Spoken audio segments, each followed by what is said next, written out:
चलिए आज बात करते हैं चंद्रधर शर्मा गुलेरी की एक ऐसी कहानी की जो दिल में उतर जाती है। उसने कहा था, यह सिर्फ एक कहानी नहीं बल्कि प्रेम, वचन और बलिदान की एक ऐसी दास्तान है जो समय के पार चली जाती है। कहानी की शुरुआत बस इसी एक लाइन से होती है और यकीन मानिए ये लाइन आपको सीधा खींचकर पहले विश्व युद्ध की उन ठंडी कीचड़ भरी खाइयों में पहुंचा देती है। ऐसा लगता है जैसे वो ठिठुरन और थकान हम खुद महसूस कर रहे हैं। तो हम हैं फ्रांस के मोर्चे पर 77वीं सिख राइफल्स के जमादार लहना सिंह और उनके साथी दुश्मन की गोलियों से बचते हुए बस सांसें रोके बैठे हैं। हवा में एक अजीब सा सन्नाटा और तनाव घुला हुआ है और हर कोई बस यही सोच रहा है कि ये भयानक लड़ाई आखिर कब खत्म होगी। लेकिन इस जंग की बेरहमी के बीच कहानी एक बहुत खूबसूरत मोड़ लेती है। ये हमें 25 साल पीछे ले जाती है, अमृतसर की चहल पहल वाली गलियों में। असल में लहना सिंह की कहानी की जड़ें वहीं हैं। जरा सोचिए, आज से 25 साल पहले का अमृतसर। एक 12 साल का लड़का है लहना सिंह और उसकी मुलाकात होती है एक 8 साल की लड़की से। दोनों अपने अपने रिश्तेदारों के घर आए हुए हैं और अगले 1 महीने तक उनकी ये छोटी छोटी रोज की मुलाकातें एक बहुत ही मासूम से रिश्ते की बुनियाद रख देती हैं। लहना सिंह जब भी उस लड़की से मिलता उसे बस एक ही बात कहकर छेड़ता, तेरी कुड़माई हो गई और वो लड़की हर बार शर्माकर धत बोलकर भाग जाती। ये उन दोनों के बीच का एक प्यारा सा खेल बन गया था। पर फिर एक दिन ये सिलसिला टूट गया। लहना सिंह ने हमेशा की तरह अपना वही सवाल पूछा, लेकिन इस बार जवाब में धट नहीं था।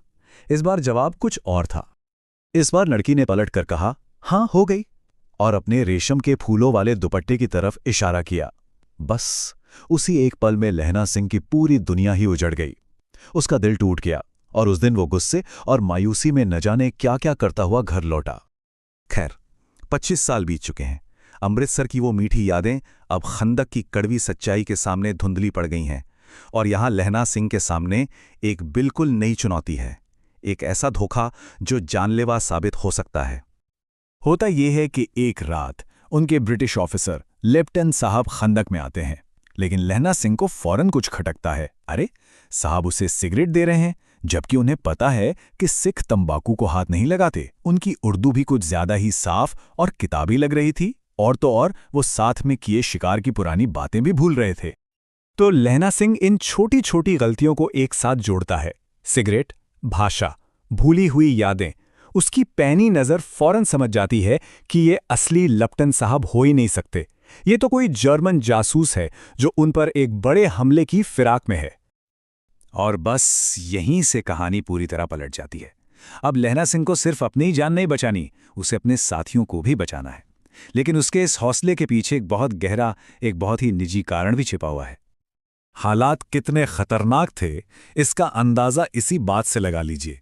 खंदक में सिख सैनिक थे सिर्फ 8 और उन पर हमला करने वाले जर्मन सैनिक थे 70। यानी जीतने का तो कोई सवाल ही नहीं उठता था।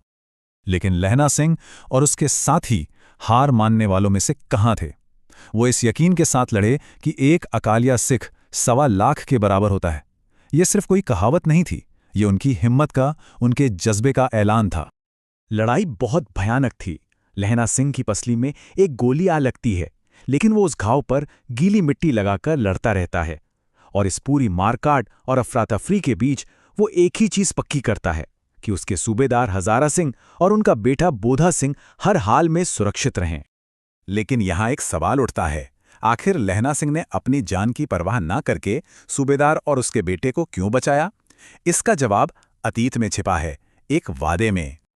देखिए, ये सिर्फ एक सैनिक का फर्ज नहीं था, ये दोस्ती से भी कहीं ज्यादा था। ये कुछ बहुत ही पर्सनल था, एक ऐसी बात जो लहना सिंह ने सालों से अपने दिल में छुपा रखी थी। असल में जंग पर जाने से ठीक पहले लहना सिंह की मुलाकात सूबेदार हजारा सिंह की पत्नी से हुई थी और वो ये देखकर हैरान रह गया कि सूबेदारनी कोई और नहीं बल्कि अमृतसर वाली वही लड़की थी। उस मुलाकात में सूबेदारिनी ने उसे पहचान लिया था और उसने लहना से एक वचन लिया था। उसने कहा था, जैसे बचपन में तुमने मुझे एक टांगे के नीचे आने से बचाया था, ठीक वैसे ही अब जंग में मेरे पति और मेरे बेटे की हिफाजत करना। यही वो वादा था, यही था वो उसने कहा था। और अब खंदक में मौत के इतने करीब होकर भी लहना सिंह बस ये पक्का करता है कि हजारा सिंह और बोधा सिंह सुरक्षित गाड़ी में बैठ जाएं। वो अपनी जान दे देता है, लेकिन उस लड़की को दिया अपना वचन निभा जाता है। लहना सिंह का बलिदान कहानी को खत्म तो करता है, लेकिन हमें इसके साहित्यिक महत्व पर सोचने के लिए मजबूर कर देता है। आखिर क्या खास था इस कहानी में कि इसने हिंदी साहित्य पर इतनी गहरी छाप छोड़ी? इस कहानी को लिखा था चंद्रधर शर्मा गुलेरी ने। ताज्जुब की बात है कि उन्होंने अपनी पूरी जिंदगी में सिर्फ 3 कहानियां लिखीं, लेकिन 1915 में छपी उसने कहा था ने उन्हें हिंदी साहित्य के इतिहास में हमेशा के लिए अमर कर दिया। उसने कहा था सिर्फ एक कहानी नहीं है, इसे हिंदी शॉर्ट स्टोरी के विकास में एक मील का पत्थर माना जाता है। इसने कहानी कहने के तरीके को एक नई दिशा दी और आने वाले कई लेखकों के लिए एक नया रास्ता खोला। कहानी का अंत बहुत दुखद है। कुछ दिनों बाद अखबारों में एक छोटी सी खबर छपती है कि 77वीं सिख राइफल्स के जमादार लहना सिंह की लड़ाई में लगे घावों की वजह से मौत हो गई। उसका वादा को पूरा हो गया, लेकिन कीमत बहुत बड़ी चुकानी पड़ी। उसने कहा था हमें एक बहुत गहरे सवाल के साथ छोड़ जाती है। आखिर वो कौन सा वादा है जो इतना कीमती हो सकता है कि उसके लिए अपनी जान भी दे दी जाए? ये एक ऐसा सवाल है जिसका जवाब शायद हर किसी के लिए अलग अलग होगा।